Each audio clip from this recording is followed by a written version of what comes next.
With that, I'm going to ask the clerk for a roll call. Francis Duncanson, Here. John Bonaprise, Here. Brad Olson, Here. Pam Garvey, Here. Tony Johnson, Here. William Oliva, Here. David McKee, Here. Damon McFeechee. I'm here. Rebecca Lyman. Okay, that's roll call. Item number 3, approval of the agenda. I'll entertain a motion to approve the agenda. I just want to give a heads up that our corporation counsel is going to be a little late coming in. And we're going to need him for agenda item number 7 and agenda item number 9. So just with the thought that if those agenda items come up and he is not able to be here yet, we will kind of keep pushing them down on the agenda until he can be present. I move to approve the agenda as presented. Second. Second. Okay, motion has been made and seconded to approve the agenda. Any discussion? Nope. And with that, I will call for a vote. All in favor, please say aye. Aye. Opposed, same sign. Okay, and motion carries. Okay, moving on to item number 5 is public comment. So I'm just going to briefly say, Approval. Yeah. oh, did I miss something? The Oh, minutes, I'm sorry. sorry. Yeah. The glasses. Okay. Agenda item number 4, approval of the minutes from the October 14th, 2025 meeting. Hopefully had a chance to review those. Okay, and with that, I'll look for a motion. I'll move to approve the minutes from last month's meeting. I'll second it. Okay, motion's been made and seconded. Is there any discussion? No? So with that, I will call for a vote. All in favor, say aye. Aye. Opposed, same. And with that, the motion is carried. Okay, now down to item number 5, which is public comment. So I'm just going to lay down just a few ground rules for those of you who may not be familiar with the public comment process. Is that each person is limited to 3 minutes each. We will have the clerk who is here time that. And once that time is up, then you can finish the sentence you're on. I'm also going to ask that people be respectful and that there are no personal attacks of any sort for anyone. With that, we kind of also try to be a little bit balanced on who is here. I'm assuming that you may be here regarding the billboard issue. So if you are in favor of billboards and we're not billboards, I'm going to kind of try to balance those comments so each side is equally represented. So with that, we will start out with public comment. You may step up to the podium and speak. And who would like to go first? I will. You will? Okay, great. Please state your name and address also. Melissa Bierman, 1263 140th Avenue, Folsom Lake, Wisconsin. Very good, thank you. Hi, my name is Melissa, and I lost my son Braden Jacob Gregelko back in January of 2024 on the 27th. He was only 18 years old, and I lost him to a fentanyl overdose. He was an awesome human, and he even played with Legos. Like, this was taken 2 months before he died. He died with a pack of Legos in his pocket, and I got that back after his funeral. I just said that. The Legos in his pocket were part of a rose bouquet set that he was making for his girlfriend, Mia. Braden always had this awesome aura that just attracted people to him. Unfortunately, he also attracted bad people. He started working at the Super America in Forest Lake, Minnesota. And while he was working in overnight, he was given heroin by a 40-year-old man. And that's how his addiction began. The day he was found deceased, they found a box of Narcan right next to his body. He tried to be safe, but it doesn't work that way. If you need it, you can't give it to yourself. Someone needs to be there to give it to you. But if someone was there and would have found him right away, his outcome would have been super different. Narcan saves lives, and it could have saved my son's life. But this is him now. He was cremated, and this is him in an urn that his girlfriend's mom made. So my heart lives in this box.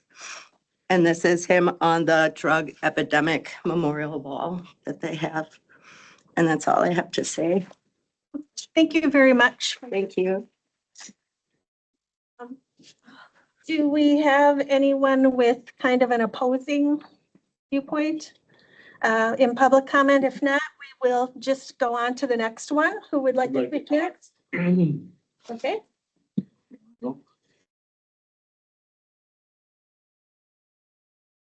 Anthony T. Wall. I live at 379 Peterson Drive in Dresser. Narcan actually saved my life about 2 years ago. So one thing I want to touch on is after we're saving lives with Narcan. But after the fact of Narcan, what do? There's no detox centers in this area. There's no treatment centers that don't cost $80,000 to send you to. And we can't, probation and parole have to step in before anything is done. Like I begged for help for 2 years prior to this. So what I want to touch on is, it's important to save lives, but it's also important, what's the next step you do after that? I mean, living in this area for 30 years, I've been in and out of addiction my whole life. So after then I got the treatment that I needed. Now I got my high school diploma. I'm enrolled in college. I'm going to be a counselor. And that's where it started, was saving my life so I could get help, so I could fix the internal that's wrong with me. It's not the drugs and alcohol that are a problem, it's me. So we need to have a detox center or something in this area that we can send people to after the fact. So I believe that you guys are trying, and we're trying in the recovery community too. We're beating the streets. We're out there talking to people, trying to save lives as much as possible. Stacy here with We Support Recovery, and all the people that are here, I know a lot of them from recovery. So it's very important in this community to save lives, but we also got to look beyond that, the bigger picture of it. That's all I got. Thank you. Thank you.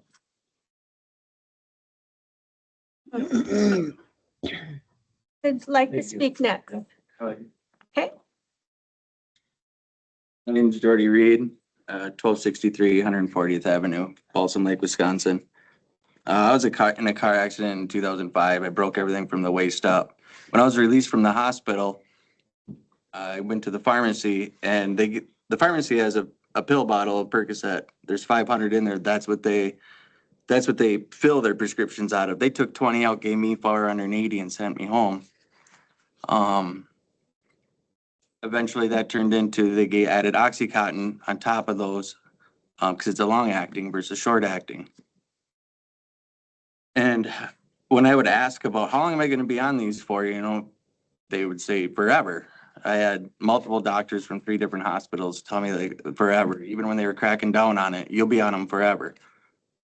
This doesn't affect you. In 2015, I was doing a video shoot for United Way when I worked at Polaris in R&D. During that video shoot, the shocks cavitated. I broke my back again. And I had to see Polaris doctors. The first thing those doctors did was pulled Oxycontin away, gave me morphine and fentanyl on top of the Percocet that I was already on. 2017, that's when the big crackdown came, when they were pulling everything, trying to get people off from them. And some doctors weren't. I told them, like, it's not working. I take it and I hurt more. And then at that point, they just stripped everything from me and sent me on my way. There was no treatment plan, kind of like Tony's saying. I was just left to fend to myself. I ended up on fentanyl. I was Narcaned one time. And without that, speed up. A couple of years later, I had found Melissa's son, Braden, who had overdosed. And it was at that point that we got clean. We started a race for recovery. But without Narcan and that person there to save me, I wouldn't be here today to talk to you. We do recover. every visitor deserves a chance and Narcan provides that. And that's all I have. Thank you. Okay, yes. I'm Stacy Hildy, 1187 200th Avenue, Milltown, Wisconsin. I want to thank you all for all of you who give your time to serve on this committee and some of you who are serving on the Polk County Board of Supervisors. Thank you very much. We really appreciate all that you do to serve our community. I'm Stacy Hildy. I am a Polk County resident of District Number 6. I'm the board president for We Support Recovery. I'm a mother and a friend to many who have struggled with addiction in their past and people who are in recovery now. I just want just why I love to help people who are in or seeking recovery. I do this because recovery is a gift that my family has directly experienced.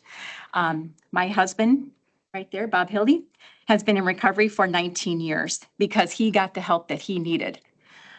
His addiction began with an injury from a motorcycle accident at the age of 18. His doctor gave him a bottle of 100 Vicodin and continued to refill that prescription. His addiction continued for 20 years, but recovery has allowed him to be an amazing husband, a fantastic father, a foster dad, a business owner, a mentor, and a friend to many. In 2009, we took in a family into our home. The grandma was raising her grandson while her daughter went and sought treatment for addiction. Her daughter eventually passed away right in front of a treatment center right before she was going in. If someone would have been there with Narcan, that could have saved her life, and she could have lived to see another day. She could have lived to achieve recovery and been there for her children.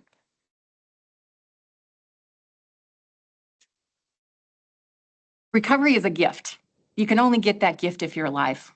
Narcan helps save lives, and we hope that you will support the promotion of Narcan and the distribution in our community. Thank you.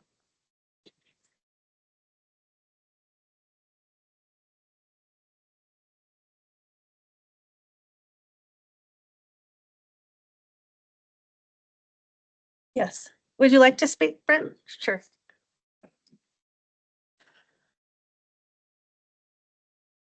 I'm here to say that I support the resolution and I don't oppose Narcan. And I can tell you that my staff, we deal with addiction every day in a different form.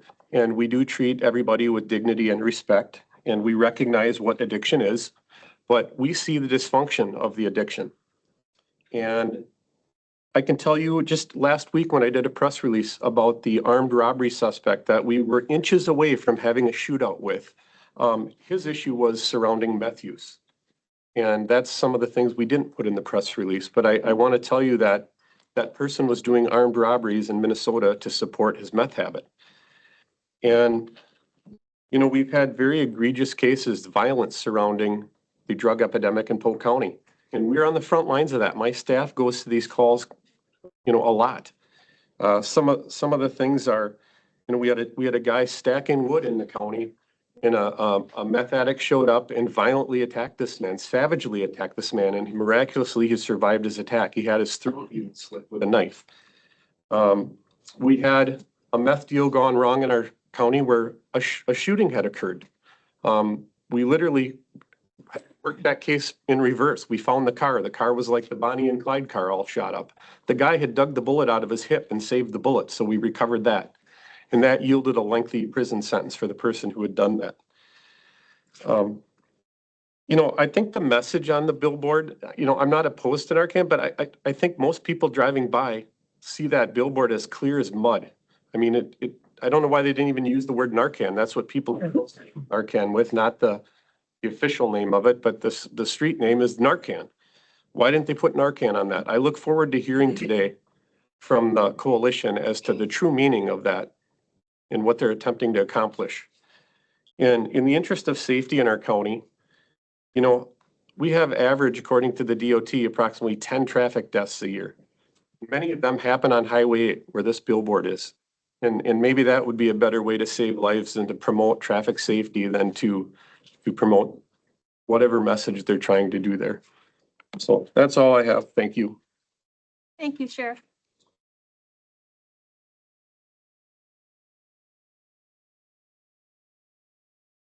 My name is Jane Cooper, 1105 300th Avenue, Frederick.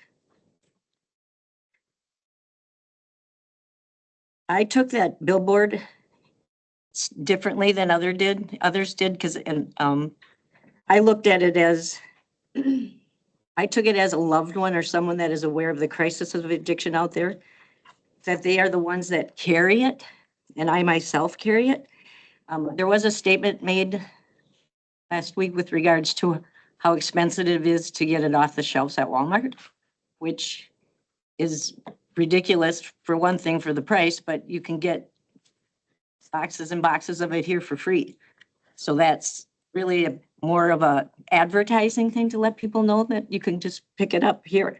As a mom, all moms, we carry hope that our child will recover. We will be saved. They'll be saved from the addiction that holds them captive. We will never give up hope. We will forever pray that they will be set free. I have heard many sides of the coin on this issue. I have lived many of them myself. Not many go into drug use thinking that this is how they are going to end up. A statistic, my daughter did not know that she was going to become an alcoholic when she took that first drink, or a drug addict when the doctor's office prescribed her Adderall when she was 16. Whether they start because of the fun or because of the pain, or they just want to fit in, no one really knows what that first hit is going to do, that first drink, or that they are predestined to become addicted. The employee hours seems to be quite minimal, which in reality is part of the department's job duties. They serve the public, but the taxpayer dollars seems to be a bit of the issue of contention. There was a sum of dollars that were rejected a while ago for the drug use in Polk County. They turned it down. I am not wholly aware of the particulars about that, but if a small amount of my tax dollars goes to help just one person, one child, one mom, one family, I think it's dollars well spent. Drug addiction does not recognize political parties, political lines, financial status, race, or religion. It affects all of us one time or another. Of course, in my opinion, I think the point I hope to get across here is how people want to view this solution to the problem. The solution to the problem is one thing, but the fact that the problem exists in reality, that can't simply be brushed aside. Health and Human Services program is designed to address the front end of the issue. So the question is how to best direct the funding available to help support those efforts. It can't be a one solution and done. It has to be a Health and Human Services working alongside of law enforcement, healthcare, the courts, schools, families, but definitely not against each other. So if you don't like this approach, what is it they think would be better? Okay, I'm going to ask, I apologize, I'm going to cut you off now. And yeah, Not the first time they cut me. I'm used to it. okay, thank you very much for coming forward though and for your comments. Thank you. Is there anyone else here who would like to speak? Okay, I see we have some other folks here and it appears to me, I'm looking around here, I don't see anyone else who wanted to speak today. So with that, I will go ahead and close the public comment portion of the meeting. Going on to agenda item number 6 is receipt of information from supervisors not seated as committee members. I see we have Supervisor Warndall here today. Did you Sure. want to speak to the committee? Everybody knows I always got something to say. Apologize for my attire. I unloaded corn at 6:30 this morning. No, I don't have dander if that bad.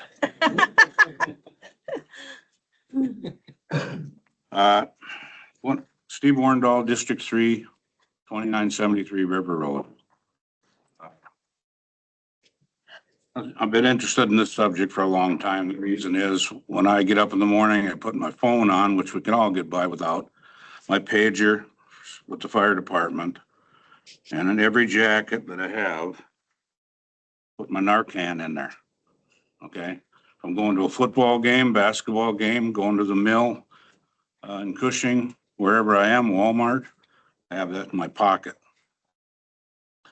The reason I'm so strongly felt about that is my 25-year-old neighbor overdosed. She was a great kid, 2 little kids, married, And there was nothing we could do for her that day. And her kids are sitting there crying and saying, telling their dad, it's gonna be okay, mom's gonna be okay. Well, guess what? She never came around, okay?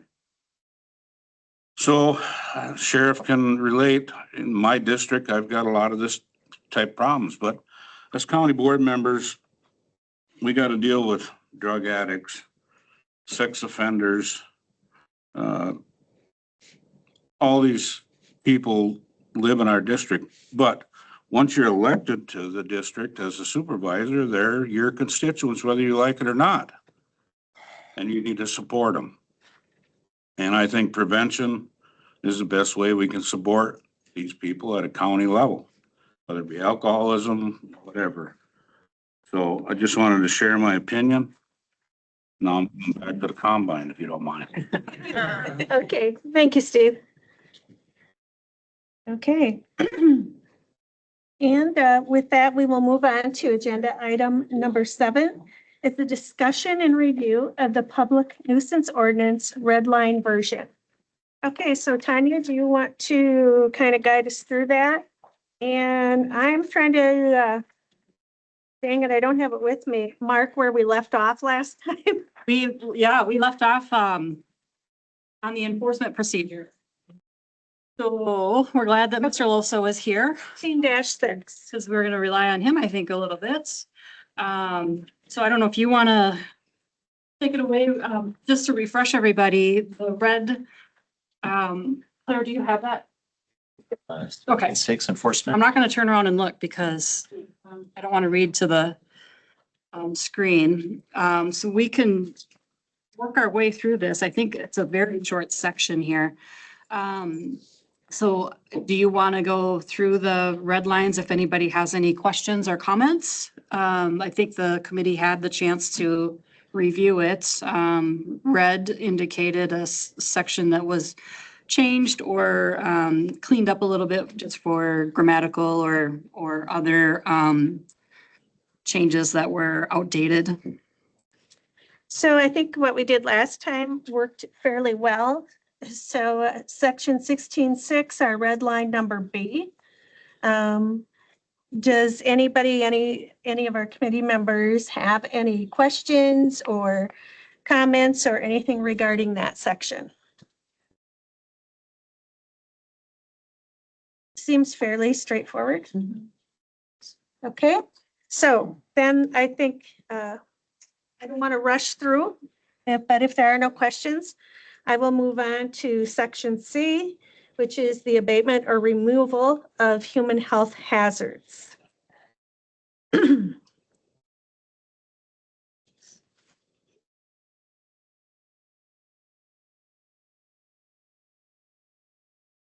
do you have any comments for us on that section?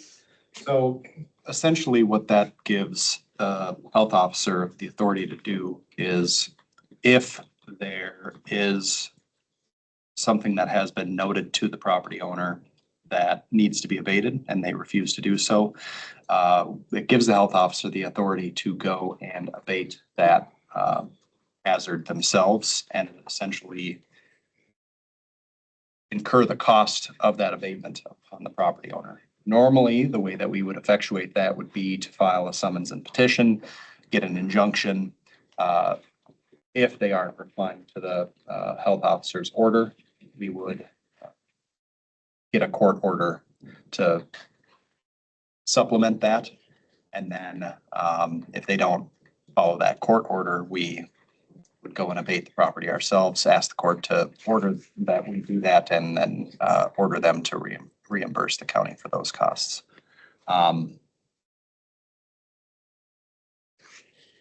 Supervisor. Yeah, just a quick question or clarification. It seems like when we talked last month, talked about there was that if there is a local governing body, that the county kind of stays away because it's the local governing body's issue. So does this also say that if it's bad enough, the county can overstep the local governing body? And I mean, because it talks about the local governing body in here. So I'm just trying to say, I'm just clarifying, does this then give, when needed, the county's like, no, this, it's not getting done, we're taking care of it, and we can go further. Is that what this is also saying? So generally, how we effectuate this language is we allow the local governing body to do what they want to do with the property as it's within their jurisdiction.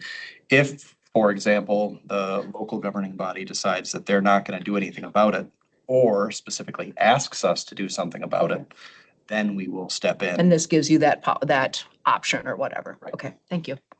I think we would also say that if it becomes a repeated issue that the local governing body is not taking care of it, we would probably ask to step in and assist them. Sure. And I don't want to speak for Helen, but to my knowledge, I don't think we've ever had a local governing body say, no, don't enforce here. The only time we've ever heard from a local governing body is saying, hey, come and do this, please, for us. Sure. So. Yeah, I just wanted to clarify, because I know it was kind of, we laid that out earlier as far as how it works. I So, guess thank you. that makes sense because a lot of local governing bodies don't have the staff or a health officer or things to take care of it themselves. And so the county kind of helps them out if they need it. Bill, Who would make that decision as to whether the local governing body is doing something or is not doing something? So I don't think we've ever had to deal with that.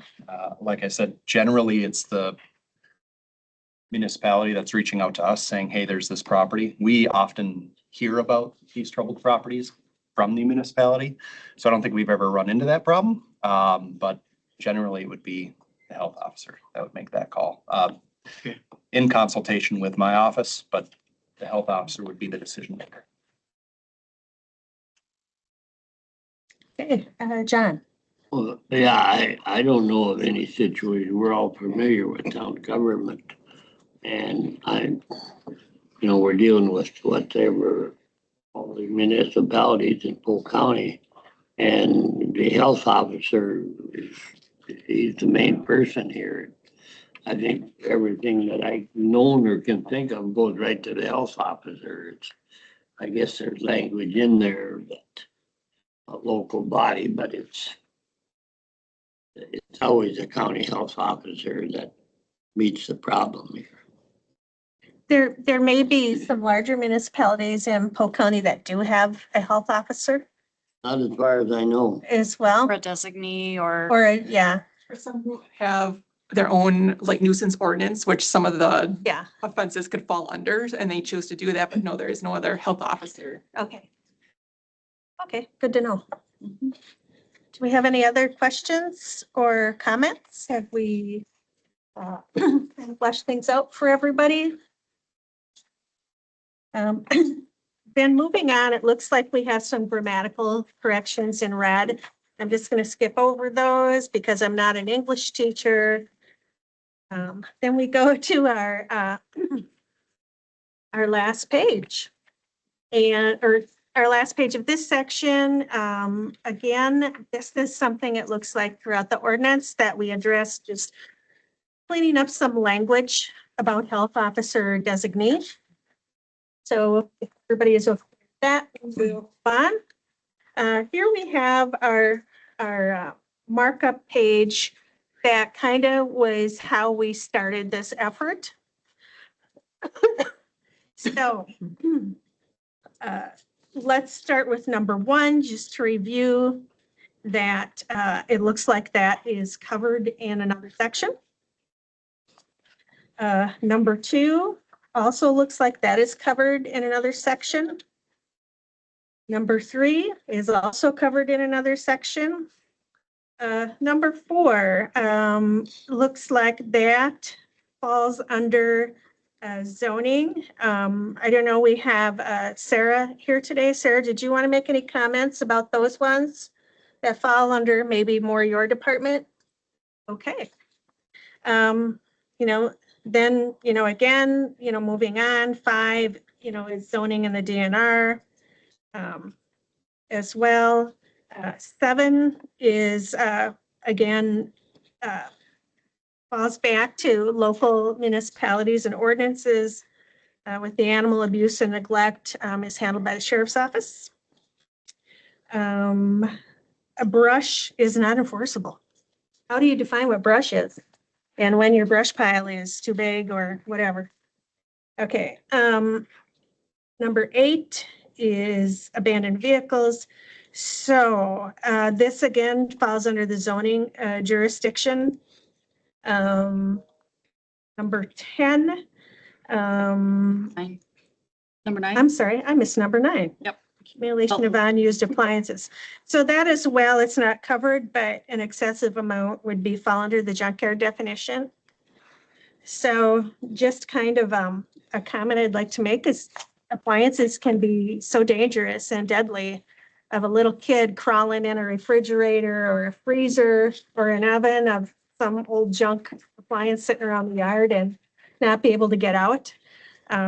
So I'm glad to know that there is a provision that would address that. Number 11, oh, excuse me, I skipped over number 10. Number 10 is a zoning issue. Number 11 also is really not a health department thing. You know, again, there's local municipalities oftentimes have a noise ordinance. Number 12. Or it would be referred over to sheriff's office for. Oh, this ordinance. okay. If- Yeah, If usually, the local didn't have their own ordinance. and usually that's the party that gets too loud. Yep. Yeah, And if sheriff can speak to that if he would want. yeah. Although there can be other things too, certainly. Number 12 is abandoned wells that are not properly sealed. That would be a DNR issue. And number 13, looks like that is also covered under another section. So, Joe, where would we go from here with these items that are covered under another section? Do we just delete those moving forward? How does that work? So as you stated, the conversation here started mostly with trying to get rid of section 22 entirely. Each of these are enforceable in a separate section. So this public nuisance section, as you'll see on the next page, is supposed to be enforced by this committee through their designee, which would be the health officer. And so the health officer not only is charged with enforcing these nuisances, but also charged with enforcing the human health hazard ordinance. As you just went over and as Ms. Eichelt's notes on the side here indicate, a lot of these are already incorporated into human health hazard. Some of them are under zoning. What that would do is basically give zoning the right to issue citations, and it would give the health officer the right to issue citations. So you could theoretically be getting 2 separate citations if those 2 departments aren't talking to each other, which generally they aren't going to be on just at your everyday property. If they know that there's an issue, they might issue a citation, and they know there's an issue because they receive a complaint, they might issue a citation. So then a member of the public is receiving a citation from 2 different departments within the county. Why am I getting 2 citations for the same thing? We have every right to do that, by the way, but we shouldn't be. It's not really great governance to do that sort of thing. So trying to clean that up, get that authority in zoning where it's supposed to be, and not have the health officer enforcing things that are already covered in zoning. Where nothing says that you have to get rid of this ordinance. Nothing says that you can't have a nuisance ordinance as well as a human health hazard ordinance. Nothing says that you can't have the sheriff enforcing disorderly conducts and the health officer going out there with whatever tool can gauge sound and make a subjective determination of whether that's excessive or not excessive. I'll tell you from the prosecution side, it is not great to go and try to argue excessive noise in front of a judge, where likely it's something that they're going to ask me, why was a disorderly conduct not issued? I don't know, Judge. So it's removing the double layer of enforcement by taking out section 22. And that was what was the original intent. We ultimately got into, hey, let's clean up human health hazard ordinance along with it, which I think is perfectly fine. But that is why you see all these comments from Ms. Eichel indicating listen, this isn't really necessary.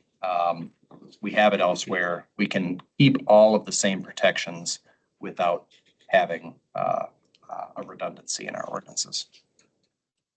So that's all I have to say, unless there's additional questions. Again, nothing says you have to get rid of these. You can leave them all here. They're not hurting anything other than creating potentially confusion by the public on is this a nuisance or is it a human health hazard? What am I getting this citation for? Do you have any questions, Pam?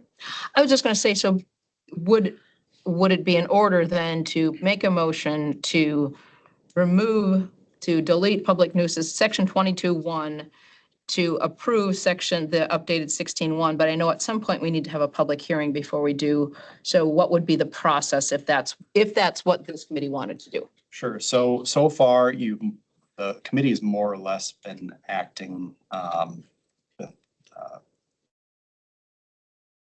not mutual consent. You all are kind of discussing and saying, hey, I would like to see this. I would like to see that. Here's the changes I would like to see. Yes, that change is fine. No, that change isn't fine. Nothing has been moved. No one has been directed to do anything at this point. Any additional changes would happen as a result of an amendment. What is happening right now is the first stage. So the next stage would be we prepare a resolution which amends the human health hazard ordinance, and then I think we would probably do it in a separate resolution that would get rid of section 22. So it would be two different resolutions, and then again, that will come in front of the committee. The committee at that point, again, can take the actual actions of, hey, I want to see this amended. I want this language added. I want this language taken out. And then this is staff-driven legislation, I think. So theoretically, the amendments can happen at the committee level on staff-driven legislation. So you have the right to make those amendments right here, and then we would have a public hearing. And then there would be another vote on whether or not to send it with or without those amendments up to the county board. So do you need a motion from us to create the two separate resolutions? So I think, again, because it's staff-driven, the administrator is likely to direct me to draft the resolution or resolutions. So I don't believe there is any formal action that needs to come out of this committee on this. Yes, John. I personally, I don't think we have to remove section 22. I think it's got a purpose. I think if you even read the judge's decision sometime where he has an either or, and see no problem, it was written for a purpose, I don't think you have to remove it. I don't think it's going to create a problem. I would direct I haven't heard any confusion, but we don't issue a whole lot of citations on the public nuisances. No. I don't think in the last 7 years I've prosecuted a single public nuisance citation. So I don't hear about any confusion, but that's not to say staff doesn't hear about it. They're the people on the If anybody gets a warning and it's of a town chairman or town people, we're talking mostly where it comes from. And it's written for a purpose, and I'm in favor of leaving it there. I don't think we have a problem at all. Supervisor Olson? So before we get to that point though, of any resolution on anything, we have to get through the chapter 16 and the public hearing, right? I mean, we have to finish chapter 16 as a committee, go through a public hearing, and then bring that resolution approving the new chapter 16. And if the committee so chooses, getting rid of 22. The amended ordinance as proposed would have to go to a public hearing. Yes. Yep. And And then resolutions following that. Yes. The human health hazard ordinance. Right. You're saying the entire chapter 16? Entire chapter 16. This is only human health hazard. Yeah, there's only a couple sections of 16. But I mean, we'd need the entire, because we've still got several pages to go through, right? I mean, what's here is half of it or less. Well, yeah, there's smoke-free air ordinance. There's 3 different Yeah, free airs. but until we're done with all of it, we don't need a resolution to send it to the county board, right? I mean, we're not gonna send a piece of this at a time to the county board. We're gonna send it in its entirety. I think the intent was to start with human health hazard. That was our intent anyway. Okay. So it sounds like, do we want to review the rest of the chapter that would apply to this committee? For anything before we would move forward? And I have a question on a public hearing. Would that be conducted by this committee or the full county? This committee, okay. So what's everybody's feeling on that? Did you, I'm happy we reached a consensus fairly easily on what we worked on, which is good.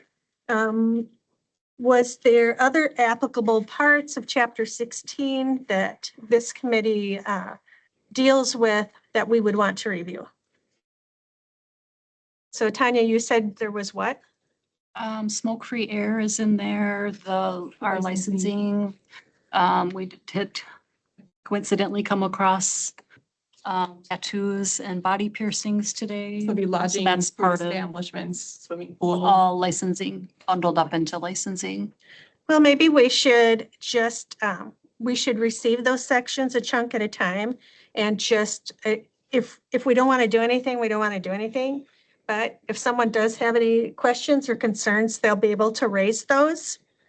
It might be a fairly quick process or it might not be, but, you know, we can't say then there wasn't an opportunity to review it or to take a look at it.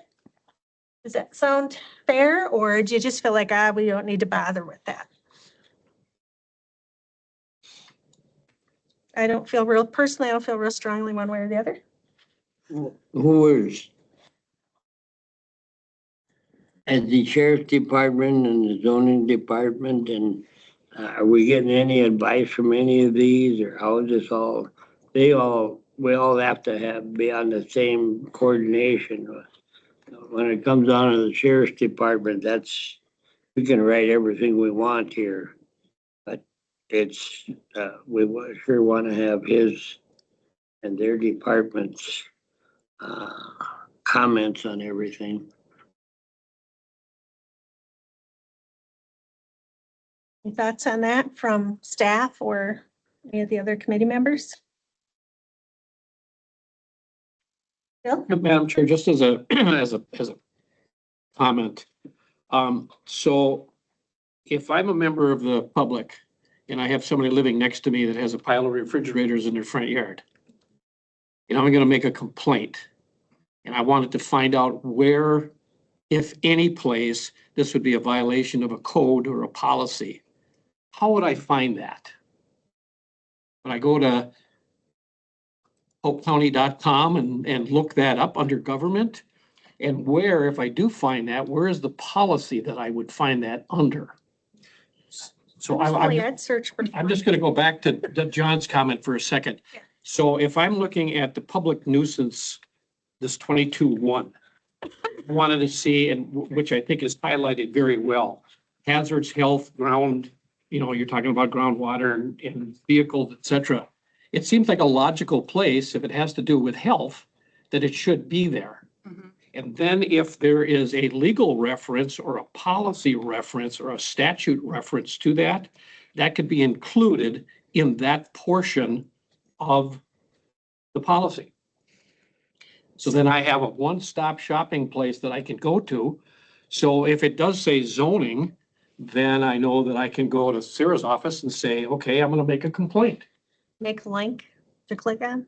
So that's just the thing. If So would I'm you looking for something, how do I find it and then search where do I go? word appliance and it would, if it took you to chapter 16, you would find appliance and then it directs you to zoning. Absolutely, because it says that there. Would make it a little more user-friendly for the average citizen who doesn't deal with ordinances or policies on a regular basis, and they don't know where to start. And I am all for making things easier for the publics. So I think that's a point well taken. I think that's why we brought it up originally, the nuisance ordinance, is because public health is getting a lot of calls. People are concerned with noise, or they're concerned with something their neighbor is doing. They call us because they Google and find the nuisance ordinance. But then we say, oh, we as public health can't enforce the noise. You need to call the sheriff's department. So people essentially get this frustrating, like run around loop before we get them directed in the right path. So that's why we brought it in the first place, saying it's really duplicative and it's also confusing to the public. Whereas if we keep our separate ordinances, then it's when people Google and search and they find the zoning information, they know, okay, it's under zoning, I contact zoning to get some action. And I don't know if the search, the I want to search feature on the website would, if you typed in appliance or whatever, if it would take you to the Muni code section. I guess we'll have to do some playing around with it to see if it will take you there. I think I tried that and I couldn't get it. It didn't take you there? That's Okay. why I made the comment. Yeah, Okay. I have trouble finding things sometimes also. And that might be the functionality of that Muni code system that we have it. So we'll do some. Yeah. So on that, then would you just, and I know John mentioned it too, and Bill, but you would just as soon see it stay, the current nuisance ordinance, but just maybe after each one, a reference of contact zoning or refer to zoning, refer to HHS. That's what I wanted. So just in each one, here's our general, but then right behind it or write it, however in there, refer to zoning, refer to HHS, because the language in this is also very straightforward and very simple, which is Absolutely. also nice. We still would need to remove things like brush because, you know, there's things that aren't enforceable, but if you, I mean, if that's kind of what you're asking for. Yes. And I don't know how confusing that is for corporation counsel. It is certainly doable. I would just have to figure out how to do it. That's fine. Joey, you're good at that. Yes, it's my job. I can figure it out. Well, the point is here, if you've got much experience with, you know, you people are working, you know, trying to do things on the county level. But all of us in the towns, we've had experience with, you know, you've always got a neighbor coming up to a supervisor or a town chair or something, and they're just about always the ones that they contact first. And like, so somebody's gonna read this ordinance and, you know, they're gonna come, they call, like Brad, like he said, I think the sheriff's department would contact town chairman or officer, and so there's always, from what I know, there's always been the coordination there that they're gonna come and see if they can get some help on a local level. And so I just want to see this all, everybody working together, and that's why I want to see that 22 stay in, because it does have some merit. So I went to the website under the general homepage of I want to, and you plug in appliance, what comes up is going to be all recycling information. But if you go to specifically the code of ordinances and you type in appliance, you get a lot of sections, including the public nuisance ordinance comes up at that point. So it kind of depends on where you search, but, you know, make it easier for the public to know what's going on, you know, and not everybody uses the internet. So, you know, you'll get phone calls anyway, but. And I just want to note a lot of there's been a lot of statements about it's unenforceable. That's not, it's kind of a misnomer. It's unenforceable only because it is a subjective classification, right? What's an unreasonable amount of sound? What's an unreasonable amount of brush? What's an unreasonable? They are subjective issues where to one person that might be an unreasonable amount, but to another it might not.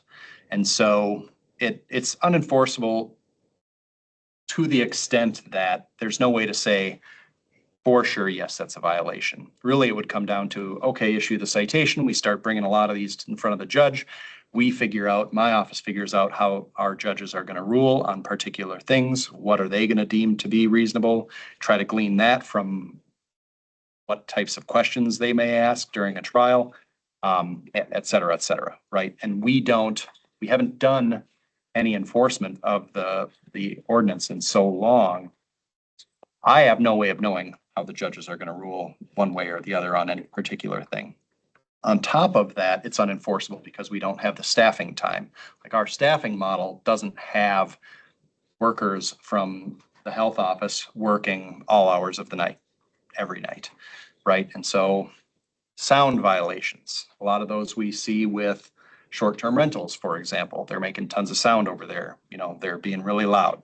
Okay, well, that's a violation of the nuisance ordinance, probably, but it's 2 o'clock in the morning on a Friday night. Do we have anyone from the health office that's gonna go out there at 2 o'clock in the morning on Friday night? Tanya Ellen, you're volunteered. on that. Yeah. You're on that, Ellen.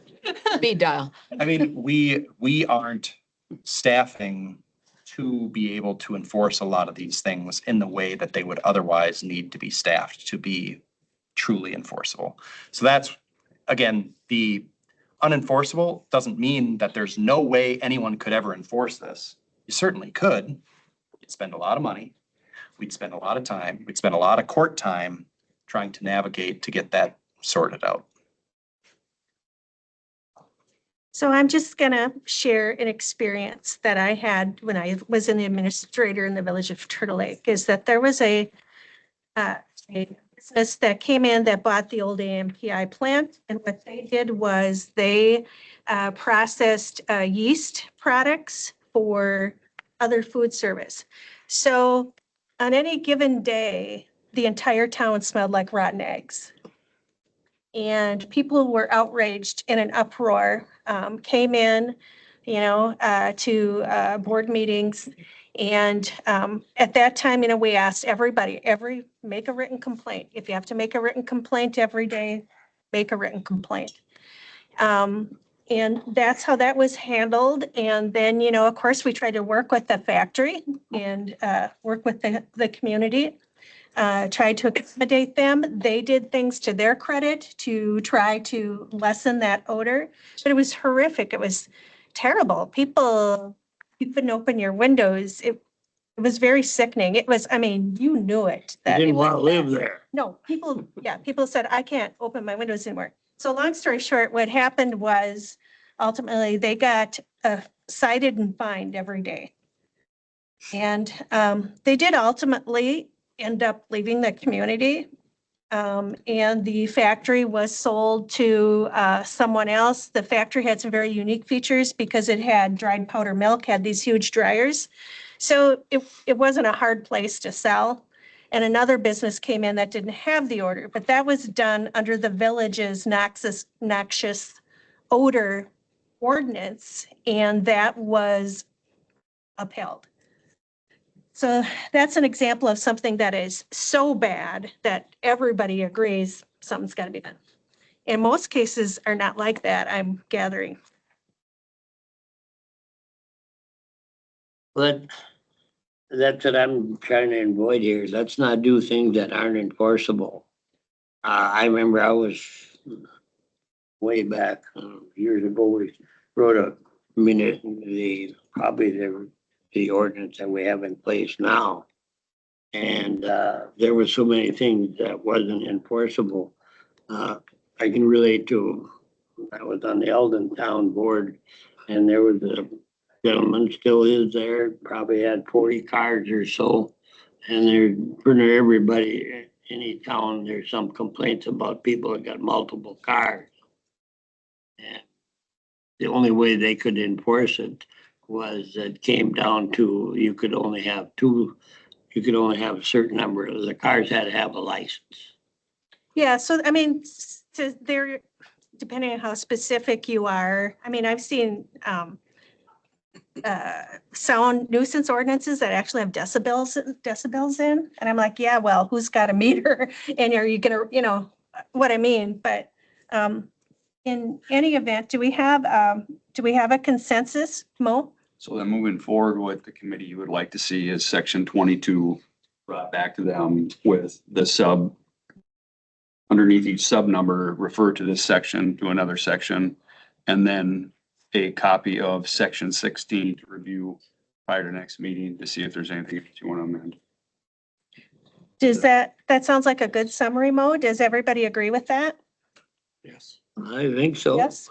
Okay, that's how we will move forward on this then. I think you hit it there. Yep, I would agree with that. So, with that, we'll move on to our item number 8, which is a discussion and action about budget amendment recommendations. Mo, do you have anything for us? No, Madam Chair, this item is on every committee due to our last budget meeting and that if something came up to act on, we have nothing for this committee to act on. Okay, that is very good to know. So then we will move on to number 9, which is our child support update. So, Mr. Loso? So we had a child support conference at the beginning of October. It went well. Myself, the Assistant Corporation Counsel, Mr. Schieffer, and 3 of our child support workers went to the conference. I think it went well. I already have workers that are asking me to change things that I do based upon trainings they did, which is fun, but it's fine. If we can do things better, I'm always about doing things better. So that went well. I gave a presentation there just on the case updates, and I think it was well received, had a lot of engagement there. We have a new worker. She did not go to the conference because she is so new and she's been doing her trainings in her office. She's been getting her feet on the ground. I think she's been with us for 2 months now and she's doing well. So we're excited to have her. And Ms. Ewing Vitalis sent me our numbers.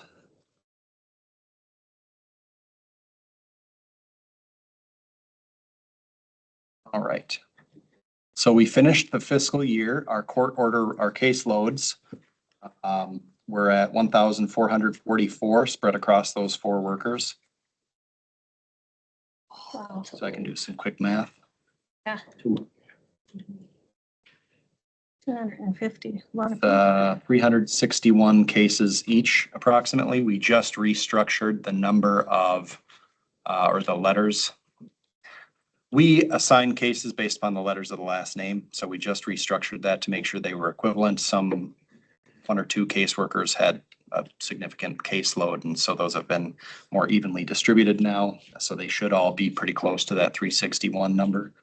Obviously, there are cases that are more difficult and require a lot more work, and there's cases that you don't ever pull out and don't ever look at. So 361 is a lot. I think it's slightly higher than the average in the state, but it's not any kind of crazy insurmountable number for our caseworkers.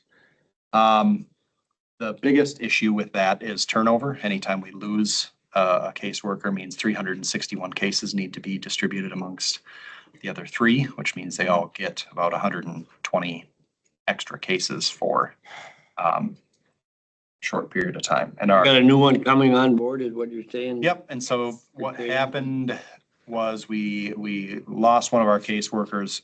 The director took on a partial caseload and then assigned some of the other cases out to everyone else. So we're going to be back to normalcy soon, and that should be good. Our court order rate is 92.45%, which is up 1.33% from August and is up 3.84% from our numbers at the end of the year last year. So we're doing considerably better in getting our court orders accomplished. Basically what that means is when we get a referral or if someone applies, we move the court, try to do all our work and get a court order in place within the assigned time period. So we've accomplished that in 92.45% of the cases that have come into us.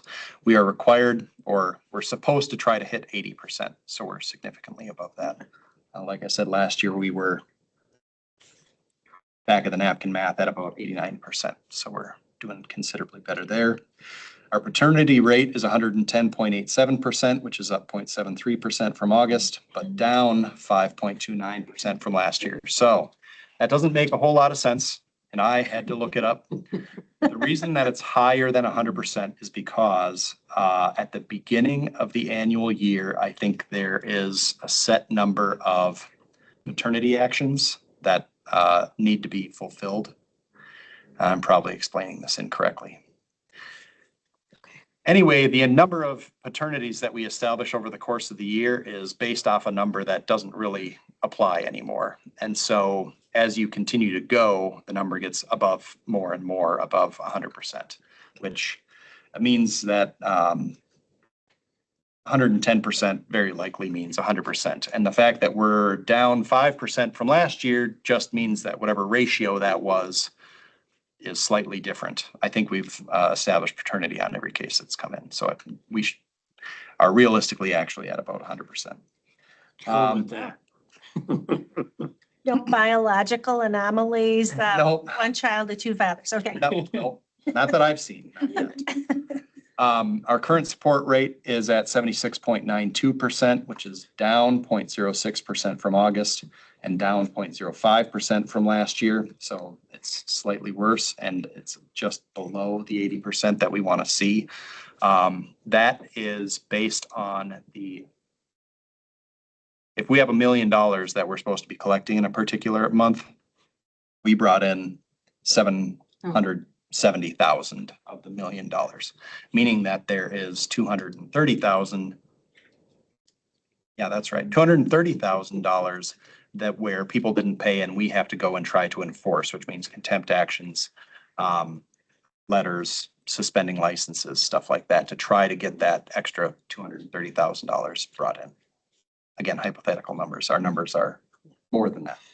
And our arrears orders, so that is people that already owe a significant amount of money, are at 73.09%, which is up 2.41% from August and up 0.33% from last year. Again, the hope is that that is at the 80% rate. And we have been every year for the last 4 years, we have increased that amount. So we're working our way up on our arrears.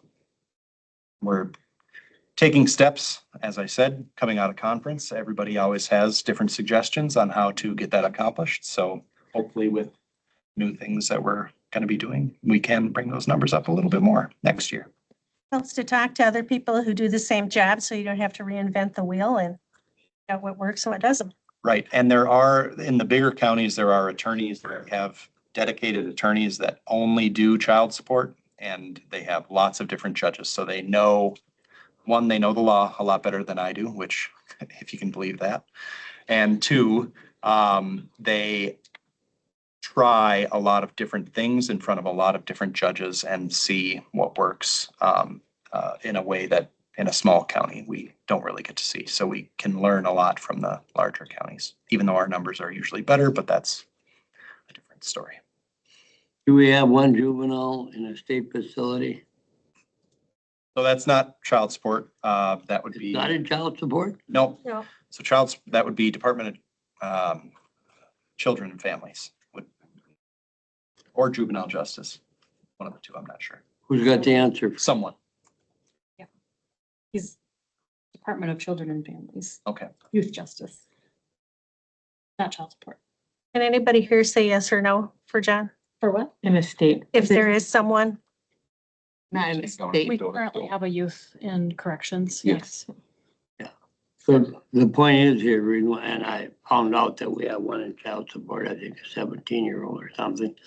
But a year ago, coming back from my September 21st state convention, we went through every item, every line item that the governor approved and didn't approve.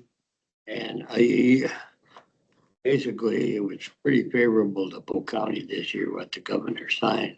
But my point was, in a juvenile facility, I think everybody, it's just been the way it's been for a while, the cost is $2,500 a day. And a year ago, I introduced a resolution to reduce that. And it passed, it went to the state legislature. We just, hard to believe the governor signed it, but he did, but we got that reduced from $2,500 a day to $500 a day. This comes right off the top of our county budget. Now, next year it'll be $700, there's a formula. But that was huge to Polk County. And I had six resolutions that I introduced, and two of them are Health and Human Services resolutions I brought up. And all six of them passed, and so if they pass the state convention, then they go right to the legislature. We're happy about that. So do we have anything else on child support? In fiscal year 2025, 4.267,962.26 cents were ordered.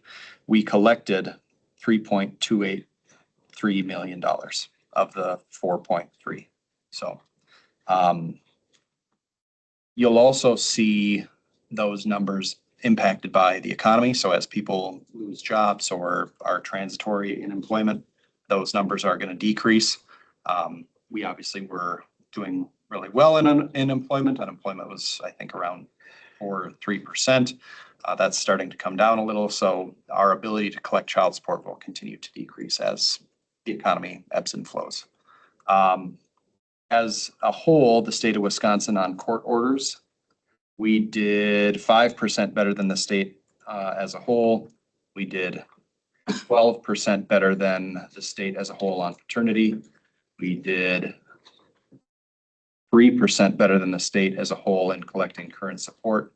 And we did 5% better than the state as a whole on arrearages. So. Good news. Yeah, good news. Good job. Thanks. I wish I could take credit, but it goes to Miss Eva Vitalis and the caseworkers. Everybody can share in it. I just go tell the court all the good work they did. Share the success, right? Okay, if we don't have anything else on child support, we will move on to our veteran service update. Andy?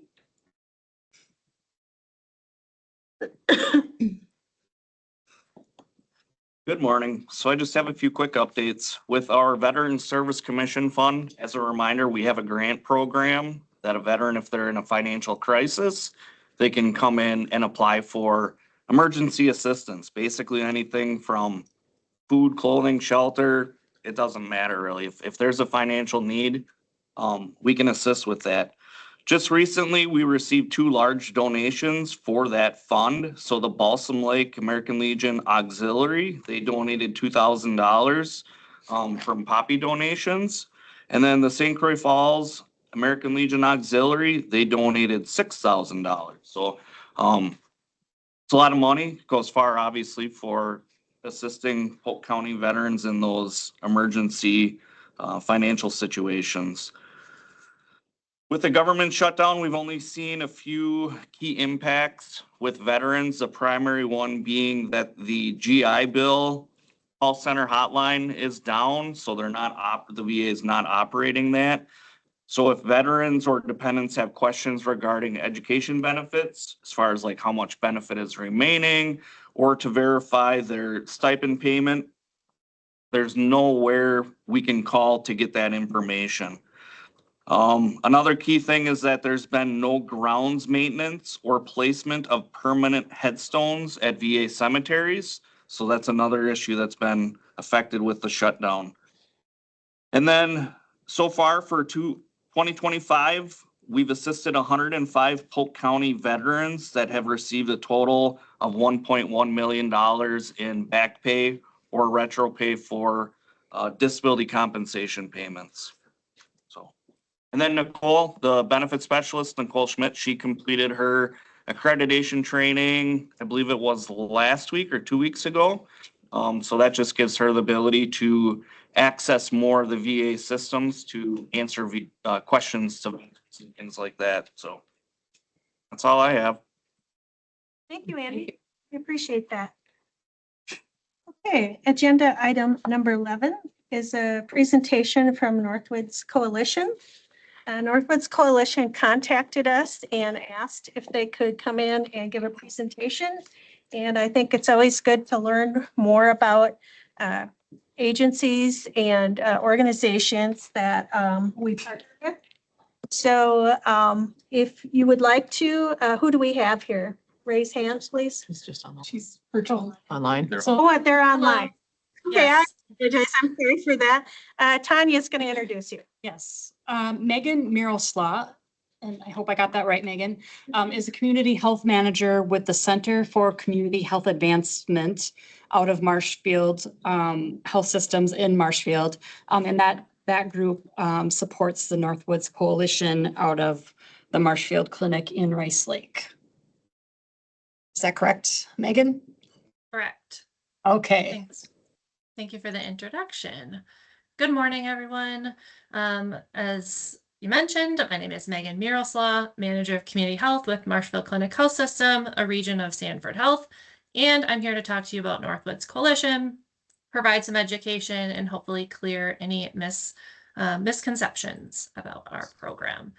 So I'll start off with a little bit of history. Marshfield Clinic recognizes that health improvement does not occur just inside the walls of a clinic or hospital, but it's really driven by community level change. And so over 30 years ago, they just decided to invest in a program called Northwoods Coalition.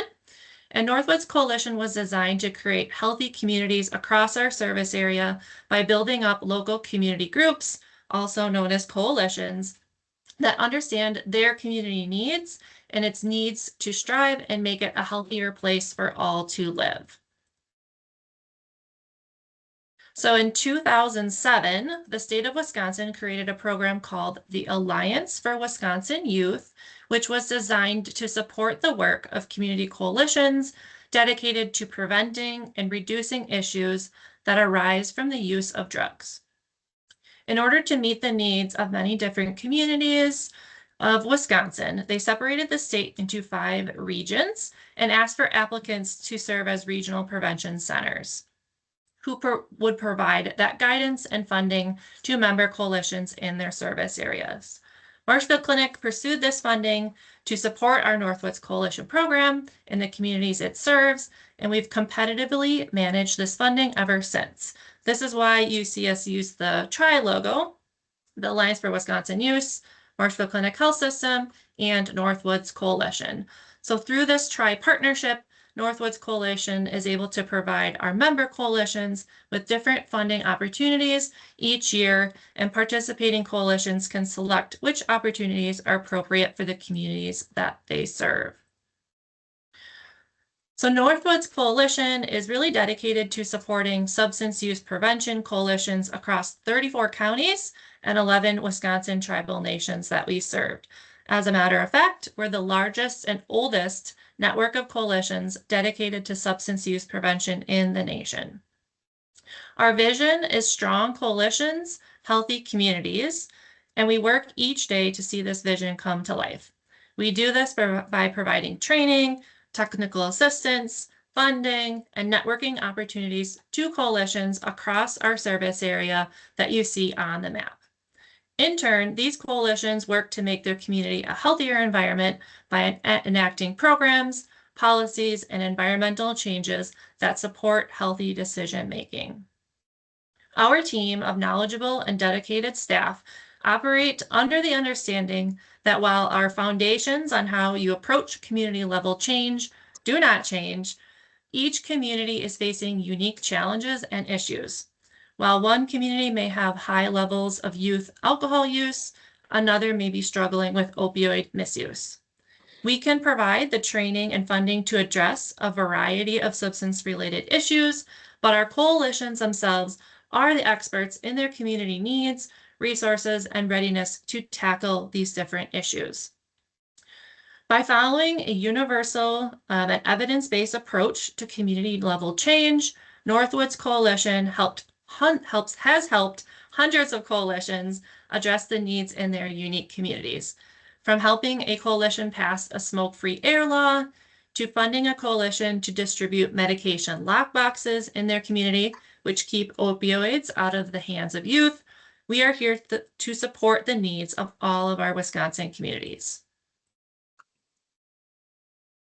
So why do we focus on coalitions in the pursuit of community health? There are many different methods to initiate or drive community level change, and our job as Northwoods Coalition is to provide trainings that help coalitions know what they need to implement in order to meet their specific community needs. It's also our job to offer a vast number of funding opportunities that can support our coalition's work. For example, we have one coalition who has identified that youth in their community are purchasing alcohol at a certain gas station with no ID. We have another community that has seen an increase in youth overdose deaths because of a football team that is trading pain pills that were unknowingly laced with fentanyl. Both of these issues fall under substance use prevention, but require very different approaches. This is why we put out funding opportunities that support a vast degree of community substance-related issues. It is up to our coalitions that we fund to apply for and tailor the different funding opportunities to meet the needs of their specific community. Okay, next slide here. So I'm here today, and really we're all here today to talk about a coalition in your community called Polk United, and they are working towards empowering the health of all Polk County residents. And they're a member of Northwoods Coalition. So last year, they participated in a few of our funding opportunities to address the data you see on the screen. Because they recognize that opioid-related overdose and deaths are 100% preventable, they focused efforts by addressing the issue. So the coalitions participating in our funding opportunities resulted in strengthened partnerships and the distribution of deterra kits and medication lockboxes, which helped your residents properly store and dispose of unneeded medications, keeping them out of the hands of youth. It also resulted in community education and awareness surrounding opioids and their potential harms. One of the leading contributors to opioid-related deaths is stigma, and the coalition has worked to address this stigma by supporting an evidence-based awareness campaign created by the Wisconsin Department of Health Services called Dose of Reality. So the Dose of Reality campaign is a comprehensive campaign that addresses many facets of opioid-related harms, from tools that teach caregivers how to talk to their children about the harms of opioids, to education on how to spot an overdose. This campaign has tools to meet each community where they're at. Hundreds of coalitions across the state have utilized the Dose of Reality campaign to prevent opioid harm. Their actions are resulting in lives saved. In fact, since 2003, there has been a steady decrease in opioid-related deaths in the state of Wisconsin due to many statewide efforts, including that of the Dose of Reality campaign. Northwoods Coalition works with the Department of Health Services to select and support programs, policies, and practices and initiatives that are evidence-based. Prevention is science, and staff of certified prevention specialists work tirelessly to keep up with the emerging practices and science to best serve the needs of our partner coalitions and communities. We have ourselves witnessed the positive impact that the Dose of Reality campaign has had in many communities. We know that addressing substance use needs to happen across the entire continuum of care, from prevention all the way to recovery, and that is vital for saving lives. And so we've supported Polk United in these efforts to select strategies that address the issues, from safe medication storage to addressing the stigma. Polk United purchased this Dose of Reality campaign billboard with Northwoods Coalition harm reduction funding, with the goal of reducing stigma around the subject and encouraging more folks to have these conversations. Lastly, I'll talk about harm reduction because it's often misunderstood. Realistically, no matter how much we do to prevent substance use, some people are still going to use drugs, whether that be by choice, a disease or illness, or by accident.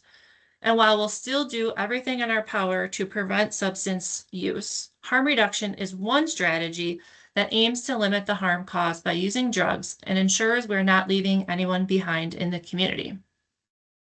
Harm reduction has stigma associated with it because it's not understood from a substance use standpoint. However, no evidence suggests that harm reduction does not normalize drug use. Rather, it saves lives. It reduces disease transmission and it connects people to treatment. The idea that it enables or encourages drug use is a common misconception and a frequent criticism, but studies do not support this view. Harm reduction programs do not increase overall drug use in communities and do not deter people from seeking recovery when they're ready.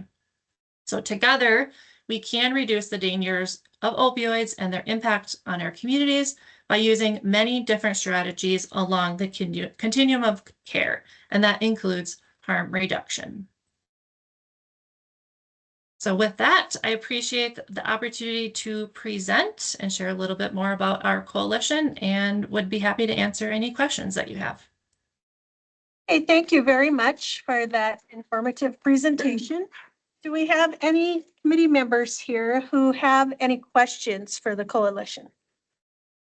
Pam. Yeah, I've got a couple. First, thank you for taking your time to present because information is always good. But just in looking at your slides and whatnot, your figure 2, it was titled Suspected Opioid Overdose. Why suspected versus actual? Figure 2. Want me to go back to that slide? If you'd like. I'm just trying to understand as far as anytime we have statistics up there, I kind of hone in on them. It's just kind of who I am. And why would we have suspected versus actual? That's a good question because the state puts this database together. And so at this point, it's hard to, they're collecting data. I don't know specifically how they collected this data. I can't look it up for you. But suspected. So there's data that they pull from police reports. There's data that they pull from death reports. And so it's suspected. So it's not guaranteed that it is caused by that, but it's what they believe to be true based off of the data that they were able to collect. Okay, because I just, like I said, it's just kind of an interesting word using when we're talking about addressing a problem that, because that leaves, in my opinion, then that leaves it open, like, is that what the issue is or not? So thank you for that. Yep. And then, you talk about, you use the word funding opportunities a lot, that this coalition has, provides funding opportunities. When we heard some of the people talk earlier today, and I really appreciated their honesty and their bravery coming forward and talking about, and something this committee has worked on as well, is the need for rehab facilities. So is there any of your funding that goes to support rehab facilities or even, and Tanya, help me, what was the other name that was given just recently as far as Crisis care facility. Thank you, crisis care facilities. Has there any funding gone towards those types of things to actually help people that are trying to get into recovery or go through recovery? Not through Northwoods Coalition specifically, but other funding opportunities have been available through the state. And so we base our opportunities based off of the funding that we receive from the state, and they specifically dictate what the funding can be used for. Like in the case of this billboard, it was specifically for harm reduction efforts. Some of the funding opportunities are for education or more the prevention arm of substance use. So it's something that what our role too, in addition to providing the opportunities, is to advocate and work with the state to help share what the needs are that we're hearing from our coalitions and communities and try to get them to provide the funding that our communities need. So Tanya, you had a comment? Yes, had we received opioid settlement funds, we would be able to apply for some of those facilities that the public comments had spoke of. So We don't have no and those types of settlements on that. Nope. Polk County did not. We did not. And I, Only county out of 72 counties that did not. correct. And right now, well, I'll talk about it later. Right. So that would have been a good use for some of those funds. Okay. All right. And forgive me, one final question. So can you just explain a little bit? Because I am not against first responders, police officers, individuals carrying Narcan. I'm trying to understand, I think Gabe Magnifici made the comment before, like, who is this billboard for? And how, can you explain how that specific billboard is harm reduction? Because that's where I'm missing the whole, how is that harm reduction? Yeah, I can do my best. I didn't create the billboard myself. We just support the Dose of Reality campaign. But the purpose of the billboard is to start the conversation and help reduce that stigma. And so I believe it was an individual that says, I carry naloxone. And so what that message is trying to say is just to normalize that, hey, like friends, families, neighbors, if you know someone who's experiencing substance use issues, it's okay to carry Narcan, and you might be able to save that person's life if you need to. So I think the purpose of the billboard is to start the conversations, help reduce that stigma, and create awareness that everyday people can carry Narcan if they choose to. I think it did open a conversation. Obviously, definitely did. Absolutely it has. So, All right, thank you. My questions are done. Sorry. okay, Supervisor Olson. So, yeah, so thank you for being here. Thank you for your presentation.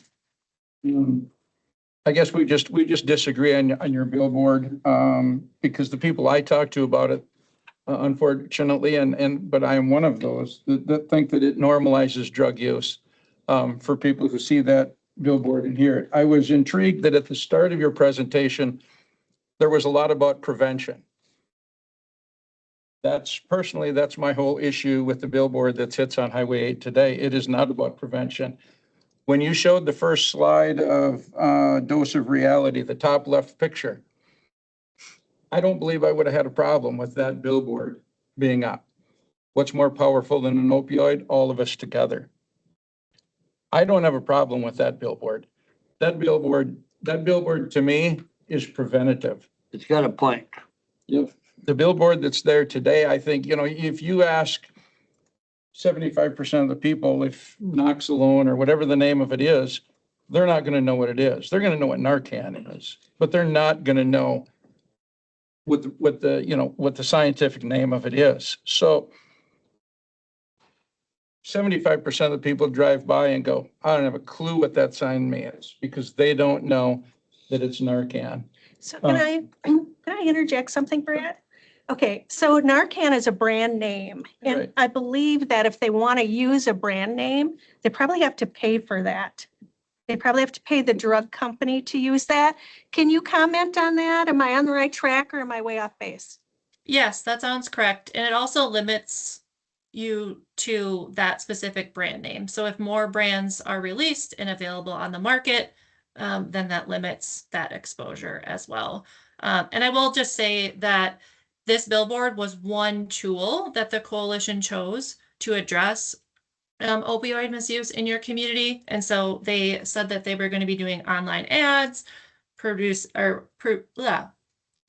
window clings for businesses, doing ads at your local cinema. And so it's meant to be kind of a comprehensive tool and campaign, so that maybe they saw the online ad and then they see the billboard. If they don't know, they ask somebody and they start that conversation to learn what it is.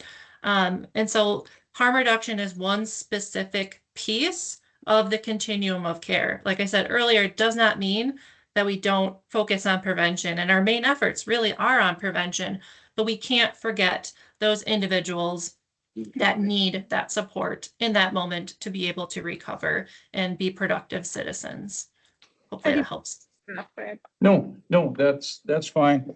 And I'll say that I'll finish with this. I mean, the reason I liked the start of your presentation much more than the end of it is that it talked about prevention.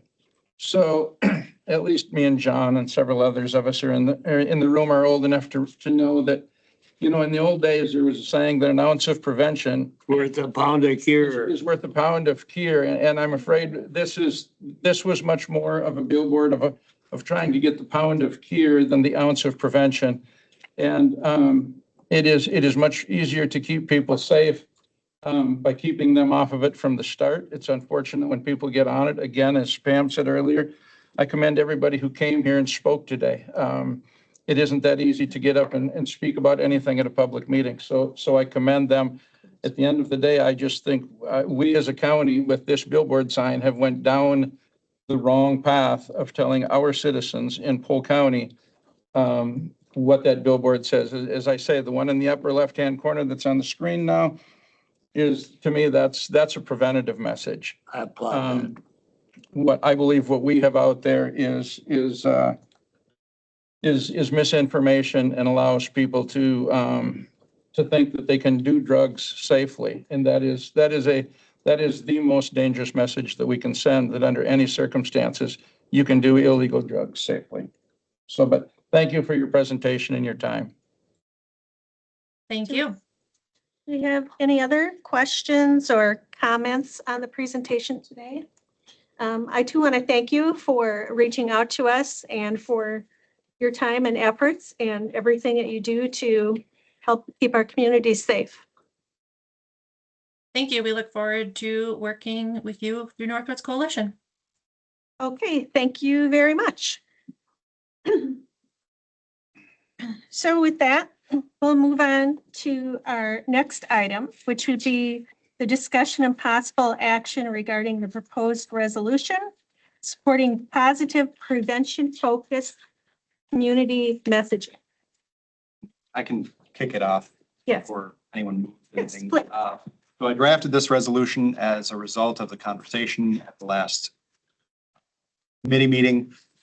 Supervisor Olson was kind enough to send me a proposed chunk of language. I used that as a template to form this. It's not obviously word for word what Supervisor Olson presented, but I think it is a positive message that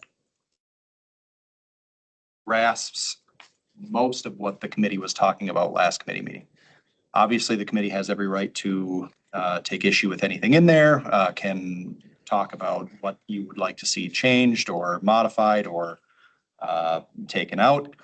But it is my best attempt at getting to the heart of what the committee was discussing last meeting. So I have a procedural question. Can this be amended today by this committee, or can it only be amended at the county board? So the Polk County Rules of Order are interesting in that staff-driven legislation can be amended seemingly at the committee level, but supervisor or committee-driven legislation needs to be amended at the county board. There is some justification for that we will have to address at the next Rules of Order meeting, but that's the way our Rules of Order are drafted. So my interpretation is that this is a committee and or supervisor-led piece of legislation, and as a result, this committee can't amend it here today. That doesn't mean that you can't talk about amendments, that you can't send it to the full board with recommendation that it be passed with an amendment, and then include the proposed amended language, et cetera. So you all can discuss what potential amendments you would like to see, and you can move then to send it to the full board with line 15 being amended to say X or line 22 amended to say Y, right? So you can basically message what you would like to see amended to the full board, but it would take a motion at the full board to formally amend it. And that's been very common, just that's been our process for years. Right. So I'll start because I'm brave. So I think that there's a lot of things in this resolution that I really like. I think they're good. I think I'm we sorry, should we're not move it doing to the floor. We got Oh, a I'm sorry. motion I first, right? apologize. So motion to move resolution 3225 with approval to the next county board meeting. I'll second that. Okay, motion has been made and seconded. Is there any discussion? So would this be the time if, okay. So I'm just going to say that there's a lot of things in here that I really like. and there's some other things that I think are an opinion. And so, you know, those are things that I would like to see removed, which we wouldn't do at this, you know, level anyway. So that's all I have to say about it. What did you want to bring forth your Okay. suggestions? I mean, wasn't that you, I mean, You certainly can. You It don't is- have to. I think would be Okay. good. I mean, Okay, so I'm looking at lines 17. Public messaging that normalizes and trivializes illegal drug use. So I think that there is an inference here that is insulting and to our staff and insulting to us as supervisors, that any of us would support any public messaging or that we do any public messaging that normalizes and trivializes drug use. By having that sentence in there, the inference is that somebody here is doing that. And maybe that's your opinion and you think that someone here is doing that. And I respect that, you know, that's your opinion. Personally, that is something I would like to see struck. so 17 through 19 Yep. okay. Yep. Also on the same page is lines 27 and 28 for the same reasons. I believe just by having that language in there, even though it does say unintentionally, there's an inference that there is normalization and glamorization of illegal drug use. And, you know, it's a matter of opinion, I guess. That billboard means different things to different people. Again, I think that there's an inference that somebody here is doing that. And I think that that is insulting to all of the hard work that our staff puts in. And I think it's insulting to us as supervisors that we would knowingly or unknowingly do that. I know that's no one's intention here. So I would like to see that struck. So that is my 2 cents for what it's worth. So you would put a period after lifestyles in essence. Yes. Just trying to clarify. It's Yeah. sorry, Fran, I'm not trying to interrupt you. I just wanted to kind of clarify what you were nope. requesting. Brett? So, yeah, my second question actually was Pam's, but as long as you were period after lifestyles and when you said 27 and 28, the 17 through 19, it doesn't say that anybody is normalizing or trivializing. It says that it can undermine these prevention efforts. And I respect that you're okay with it being worded that way. I just respectfully disagree.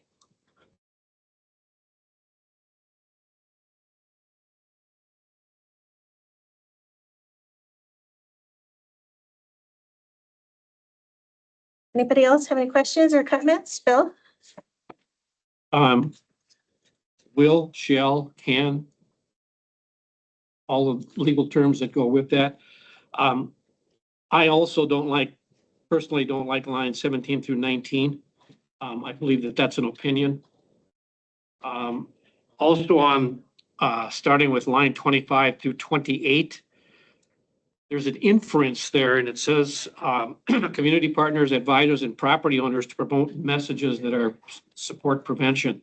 So what prevents a private property owner to put up a sign, drugs are fun, do them? I put it up on Highway 8. I mean, what's the inference there? Is that the So, opposite? The other thing that, just very quickly, and then down to line 30 through 32, the word invites down there, so that local prevention coalitions to collaborate on a proactive public messaging campaign. The wording I'm looking there, the spirit and intent of the wording indicates that this collaboration is not being done. So I'm wondering about that. The other thing that strikes me odd is that I can go a lot of places in Polk County and see huge tobacco signs, cannabis signs, THC signs in neon that can be seen from all over. So, I understand the medical term for Narcan, and then I understand Narcan, and then I understand the trademarking of that. So you just can't put Narcan up on there because you're giving them free advertising. So, as far as I'm concerned, I wanted to see 17 to 19 taken out. Some clarification on the inference from 25 to 28. And then I'm not sure whether or not 30 through 32 indicates whether or not this is not being done already. That makes sense. So potentially change invite to encourage or something to that Correct. effect is what you're saying. A comment when it comes to private property owners. I mean, we can't. I don't think it goes over very good anytime government tries to tell private property owners what they can do and what they can't do. I mean, I understand what the point was. You know, the point was, you know, the guy who owns the land that the billboard sits on or whatever. But I don't think that that is our purvey. I don't think that it's up to us to tell private property owners what advertising they should or should not allow on billboards on their property. I don't think that's our job. Back in the highway days, I mean, we deal with a lot of political signs and signs like that in the right of way or back on property. They're called personal expression signs, whether they have foul language on them or not. It's probably in poor taste or poor ethics, but we cannot control those. The word is encourage. So, Yeah, I mean, just throwing it out there in Yeah, case there's any blowback. Thank you for your comments, Belle, and yours, Brad, and Pam. Do we have any other comments that anyone here would like to make? Dr. Byer, you're looking at me like you want to say something. Oh, I'm in. Okay. Okay. You're looking at me, you're thinking Frank would dye in her hair. Anyway. No, I was just thinking that I was agreeing with Bill. Yes, okay. Okay, so, I want to comment. yes, Rita, please do. Just a comment, I agree with the way you've described that, Bill. Mr. Oliva, I agree. Thank you, Rita. I won't ask you what time it is there. And So maybe a clarification just for me from Bill's standpoint. 26, or well, 25 and 26, the Polk County Board of Supervisors encourages all community partners, advertisers, and property owners to promote messages that support prevention, recovery, and healthy lifestyles. Why would you want property owners out of there? I'm the one who said that. No, I didn't want property owners out of there. My inference there, Brad, was to say what prevents that property owner from putting something up, which would be the opposite of what is up now. From prevention to say. According to Mo, nothing. Mhm. I Yeah. mean, Right. Yeah, Well, pretty much. would people be offended on Highway 8 if they drove by? You said 75% of the people disagree with that. I don't know what 75% is. Is that 75 out of 100? I don't know what that is. well, and maybe I misstated, but I would say that 75% of the people don't know what not, yeah, there you go. I'd say it was more than that. So then they might look it up and learn something. No, because at the end of the day, having been in the billboard business just a little bit myself, having put some up, I think the amount of people that read a billboard when they're driving down the road is very, very, very, very small. This isn't about, to me, this is not about local government, community partners, or property owners. This is about the county paying to put up a sign. And a sign that I think had this presentation been done before that sign went up, had this discussion been had before that sign went up, all of this, and I'm not looking to micromanage sitting here, not one bit whatsoever. But all of this could have been avoided. But as the lady said, I mean, we're having this is a topic of discussion now. Yeah. That would have not happened otherwise. I just think we as government made a bad choice in the sign that we put up, because at the end of the day, for an awful lot of people, it is normalizing drug use, because if they're using it and all of a sudden I have this tool that can keep me using it all the time, to me, that's a bad message. We need to, Supervisor Warrendall spoke, we need to be talking about prevention and the prevention of people getting people on drugs. And I'm all for getting people off of drugs. I want us to have messaging that keeps people from using drugs to start with. That's the easiest way to get around it. Who financed that sign? Do you want to ask The coalition, coalition? which was from the opioid settlement So it's money. from opioid settlement monies. That's what I understand. So, and we, I think, applied for a grant through the coalition that paid for the grant, We pay for that, for your grant. or funding. Specifically, it was. Got to do it right in the first place, and we didn't. It's going to be a matter of opinion. I think as Mr. Oliva spoke last time, it's a split opinion in this committee even. Well, Something better than nothing. no point in beating a dead horse too much, but I do want everybody who wants to speak to have an opportunity to speak. A comment that I would like to make, if it's okay, is I would like to thank our sheriff for coming forth today, speaking to our committee, speaking in front of the people that are here. And I've met with Brett a couple of times, and we may not agree on everything, but I support him. I support his department. I support everyone in law enforcement. Hard jobs, man, I could never do. And I think if you spoke to the many fine police officers I worked with over 30 years, they would all agree with that statement. So thank you for coming today, Brett. Mhm.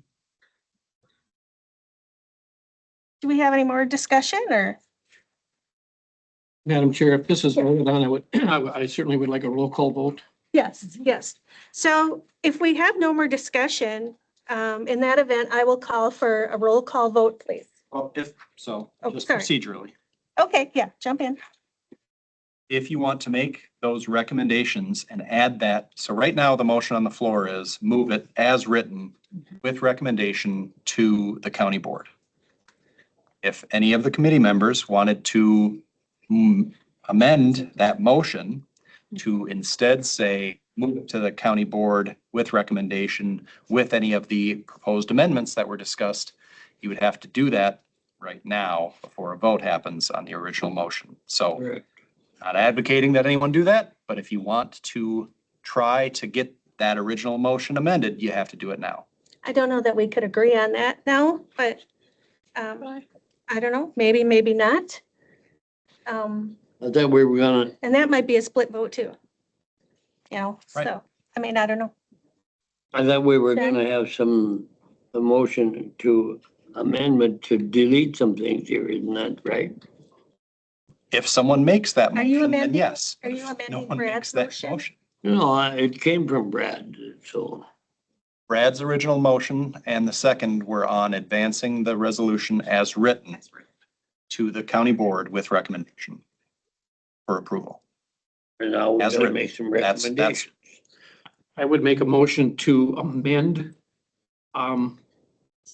this resolution to include. Be careful how I put that. Deletion. To delete lines 17 through 19. Yes, Brad, Can we take these one at a time? one line at a time. Well, no, like 17 through 19 at a time, and then, Yes, we can. I mean, because I'll just tell you, I'm gonna vote different ways on different Depending on portions, what it on says. different portions of what we're looking to get rid of. So Absolutely. that's why I'm just asking for clarification if we're okay with Sure. that. Yes. Glad you did. So he's made a motion So- to move. If I may, just clarify the motion before anyone's voting on it. The current motion is Brad's and was seconded.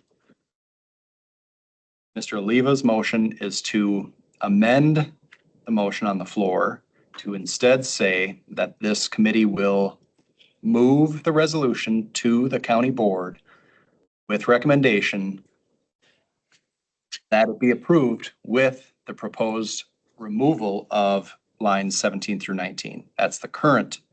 You're voting on that amendment to the language of the original motion. Okay? Everyone understands that? Is that a correct understanding of your motion, Mr. That's Leva? correct. All right, so that needs a second, and then you can vote on that amendment, and that is just to amend the motion. It's not to move the motion to the board, it's to amend the motion. I'll All right? I'll second it. Question. No, I'll second it. John, do you have a I question? had a question before the second. How about 24 and 25? I thought we were gonna include those two. I think that bill wasn't finished. That was not fit, that we're only gonna Yeah. take one section Oh, at a time. okay, okay, yeah. So that we can proceed with that. Correct. Okay, then. Okay, Supervisor Olson. I'll just say, I think on this one here, I think we're making a mistake because I think anytime we trivialize drug use, illegal drug use, to not say that it isn't trivialized at times, I believe is a mistake that, prevention efforts, and there again, especially to our young people. I fully understand why those of you who don't like it, don't like it. Maybe the wording's wrong. I just think getting rid of it completely, is a mistake. Just wiping it out completely, I believe at the end of the day is a mistake, because I think we do need to say that at times drug use is trivialized. Yes. And it is affecting our young people. Do you think we could just delete some words there? Oh, man, I am not, trust me, Joe knows I am not the word guy. Dr. Lyman. I can see both sides, but I think the word deletion there would accomplish what both of us wanted. Dr. Lyman? I think that 17 through 19 is so subjective. It would really depend on who was interpreting the sign, because the people who came and spoke to us today, they would not find any of this trivial. So I just don't know if we can even use that line because it's too subjective. If there was an objective way of measuring what is trivial and what isn't, it would be useful, but it's not useful when it's a difference of opinions. That's a conundrum. Mhm.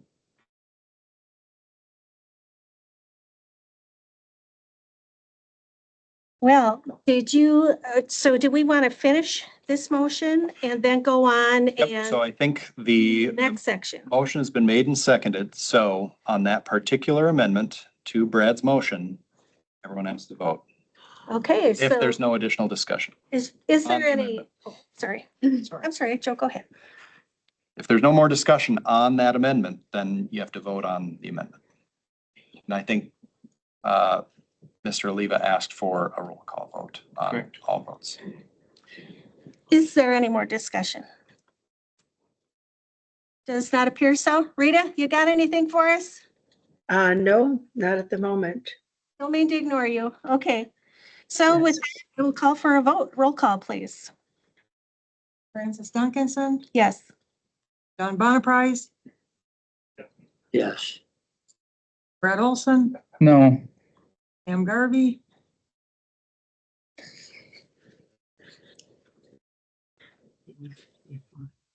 No. Ronnie Johnson, No. William Oliva, Yes. Rita McKee, Yes. Kay Magnifici, No. Dr. Rebecca Lyman. Yes.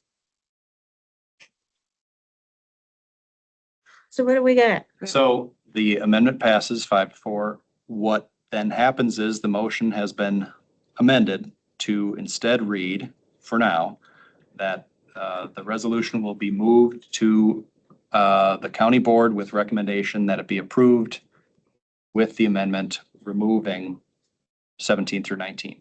The resolution stays exactly the same, as I said before. Your recommendation would change. That's all. So that's where we stand currently. It can continue to be amended. Future motions.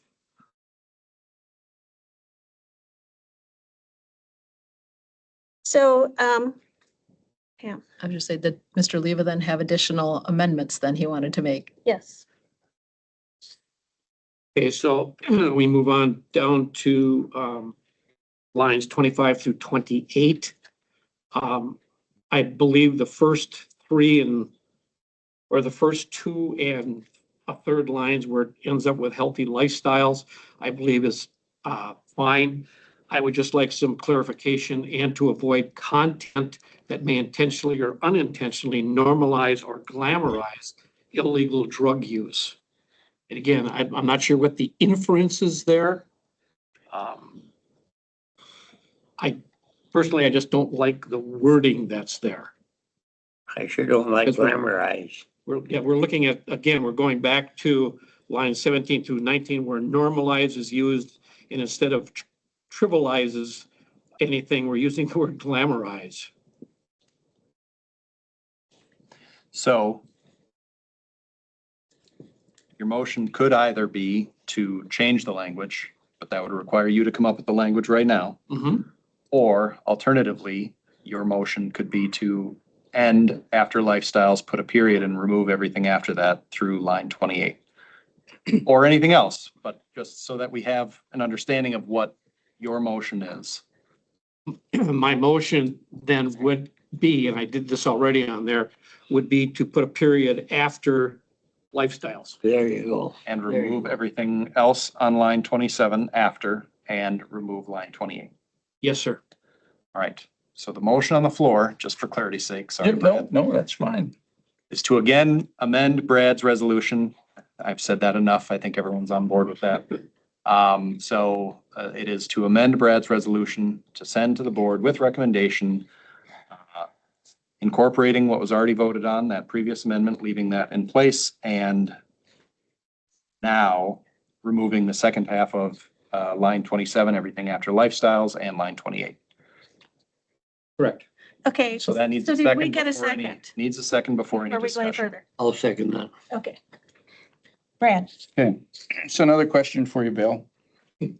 Would you be okay if after normalize, we just went with illegal drug use and struck out or glamorize?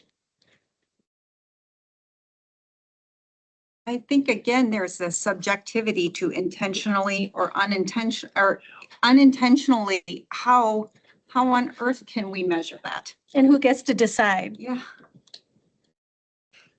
Oh, we're government, we decide those. We have people in this building that, trust me, if you don't know the answer, they will tell it to you, for you. So I mean, I think, yeah, I think that one's easily taken care of. Big Brother's always looking over our shoulder, telling us that you intentionally, unintentionally broke the law.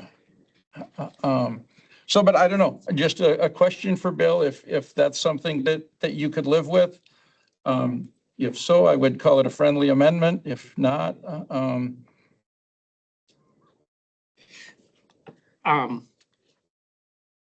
Let me just interject something that may sound strange.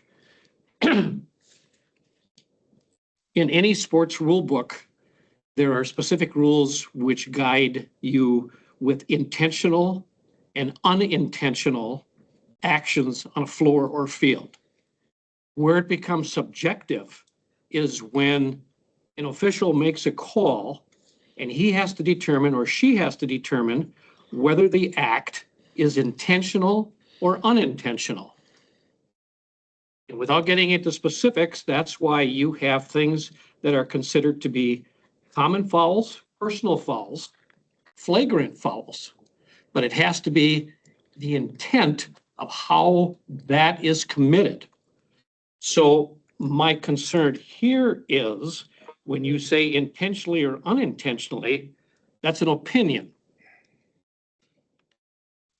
And I don't think that the inference there for that line goes well. It just doesn't fit to me. So again, my point there is I would strike that line 28, and leave it at lifestyles. Because you're saying that the Board of Supervisors encourages everybody else to promote messages that support prevention, the word that you used before, recovery, and healthy lifestyles. Yeah, that's what the status of property owners is then. Would that be in the resolution or out of the resolution? And are we going to replace all of the specifics listed out with just all? I'm just asking for clarification. In the current motion, the only change is after lifestyles. Okay, So the use of property owners and everything else prior Everything else to would stay. line 27 stays. okay.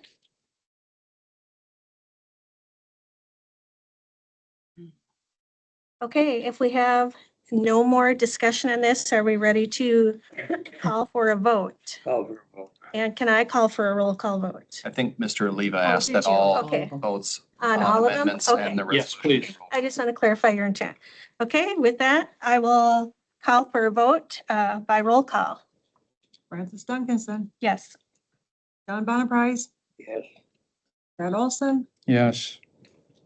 Pam Garvey, Yes. Johnson, Yes.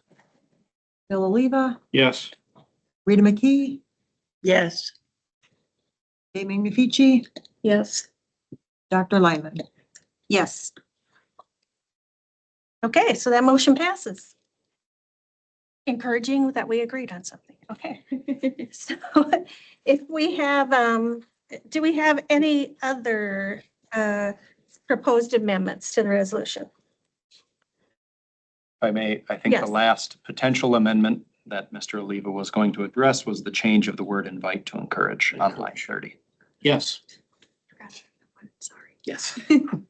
Yeah. I'll second that. Okay, if that was a So motion. just to clarify the language for the clerk, the motion is to amend Supervisor Olson's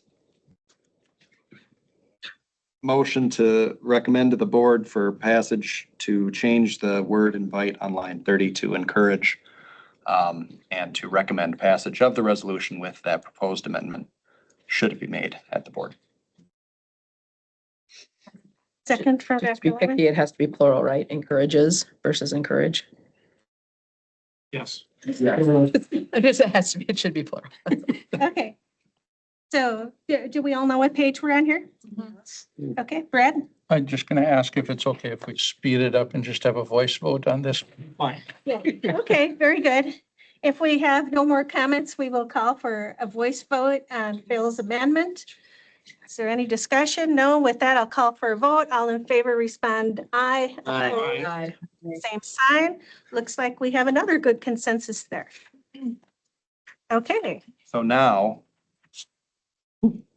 those are the amendments that I was aware of. If anyone else wants to make any amendments, you have every right to make a motion to do so. Now is the time to do it. The next vote, if there's no additional discussion, would be on the original the original motion, which is to send it to the board Amended. with recommendations to amend and to pass. okay. So it would be a motion to send it to the board with a recommendation to pass it with the amendments. Okay, Right. That's the motion that's currently on the floor. For discussion or amendment.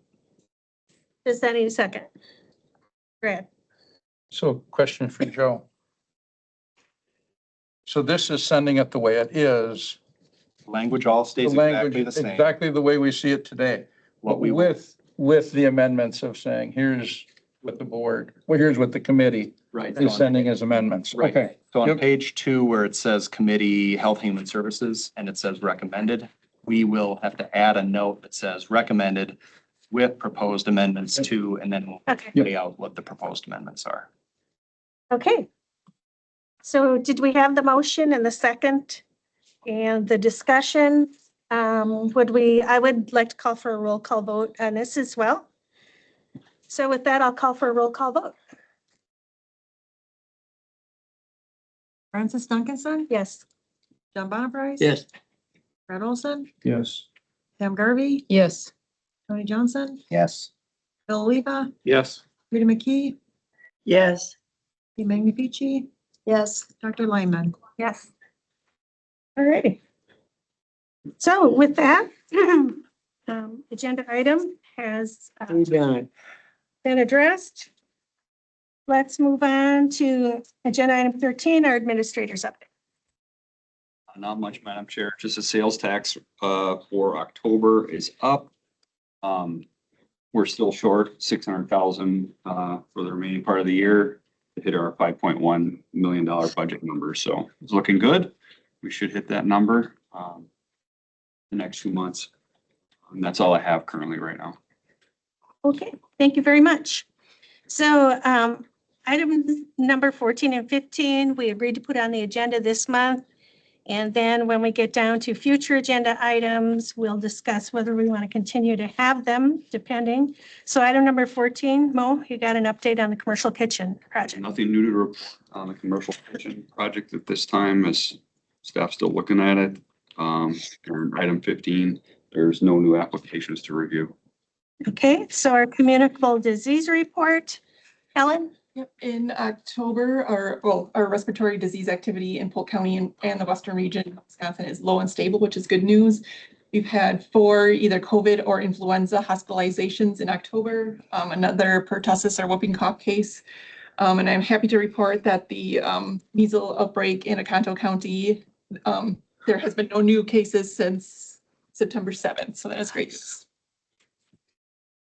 Any questions for Helen? Okay, 17 is our legislative event report. John? Do you have anything Gave a for us report or on we kind part of of had it? it. Yeah. And a couple just other notes. The 6 resolutions that I took down there, all 6 of them were passed. However, 2 of them, over the years, knowing the people from the other county and through our previous meetings, I went together with 2 other counties on 2 of them. One of them was on our facility, and twice the legislature has given us really money to buy or to build a facility. And we've continually had a resolution to support, to support the facility as to what the cost expenses were. And I'll tell you, that's not going to pass. It never will pass. And so I went together with 2 other counties and 2 resolutions and got those. If you take the state of Wisconsin, you got 2/3. We had a map down there. You got 2/3 of the land and 1/3 of the population, what they call the 28 county northern tier. And the bottom tier, there's 1/3 of the territory and 2/3 of the population. That is, those people down there are not gonna support the money for us to resolve a facility. And I'm trying to tell these counties and our steering committee, until we take the bull by the horns and pass any sales tax or something to support our facility, that's where the problem, but I got it passed. Our county, budget, we had proposed 19 billion, I think, something. The governor signed 12.5 billion, so that's what was passed. It was a 12.5% increase in last year's budget, and this is financed completely through the surplus fund that we have. So that's what paid for the increase this year. So what's going to happen in 27? Because there's no more bonus fund. So just on that, it was otherwise it was the largest convention that we've ever had. All 72 counties, even Milwaukee County was very well represented.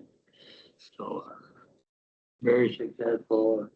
I think our county's association is very happy with the governor, what he did sign. Well, thank you for attending that. and giving us that update as well. I think Mo, you went to that as well? Did. Yeah, who else did we have going? I'm just curious. Sarah McCurdy was down there, Corporation Counsel, Joe Loso was down there. Sharon Kelly was also down there. Okay. Well, thank you to all of them as well. So let's review our work plan and our subject matters for the next meeting, which is going to be a Golden Age Matter, our Christmas meeting. There'll be goodies. So do we want to strike items 14 and 15 from our agenda until there is such time that there's anything new to report? Yeah. Everybody's nodding, so it looks like we have a consensus on that. When it comes to our work plan for 2026, does anybody see anything on there that they would like to change, additions, or deletions, or change the order of? I think it's worked out pretty well so far. I understand with some of these items, we can't necessarily change the time of the year we do them because the information would not be available as well. So does anybody have any thoughts on that? Does not appear that anyone does. So we have reviewed our work plan, identified subject matters for our next meeting. So we're going to get another chunk of that code to look at. At that chapter was the consensus that we'd be taking another look at that. Let's see. What? I know I'm forgetting something. We don't have any proposed changes, right? To section 2 or section 3 of chapter 16. No. So Did you want to I look would at? say limit it to one of those sections because they're both. Okay. And then you can obviously do the rest as well, but it will be a review on your own. Yeah. So if no one has anything that they want specifically addressed, staff doesn't sound like has anything. Why don't we look at smoke-free air Okay, next time? sounds good. The smoke-free air section. Well, we'll take a look at that one. See if any on our own, see if anybody has anything there they want to review or advise or comment or talk about. And then we can tell people we looked at that. So that's important too. Okay, let's see, am I forgetting anything we were going to bring forth to December? Does anybody, was there anything else? Bill? Is there any other updates on transportation? Oh, good question. So Okay. the ADRC, though, is going to be hiring a part-time, additional part-time transportation position as well. So I don't know if you would be interested in having Ms. Torgerson come and talk to us about that, or if she would be available. Okay, doesn't sound like anybody's, real jumping on that. So with that, I'm. Madam Chair, Yeah. can I say something quick? John. On behalf of our committee here, I would like to express our condolences to Gabe Magnifici and a lot of her husband, Tom. He's always been interested in county government and all forms of government that I know of. Town government and everything. So on behalf of the committee, I'd like to have our clerks express our condolences. Thank you. Thank you, Gay and Tom. Yeah, thank you, John, for mentioning that. And of course, some of us, do that privately, but I do think that it is appropriate and that it is appreciated that we do act as a committee. Yeah. And do that. So thank you for that. Motion to adjourn. Second. Looks like we're adjourned. Oh, wait a minute. Call for a vote. Aye. Aye. Okay, no discussion. Made, seconded, everybody was in favor.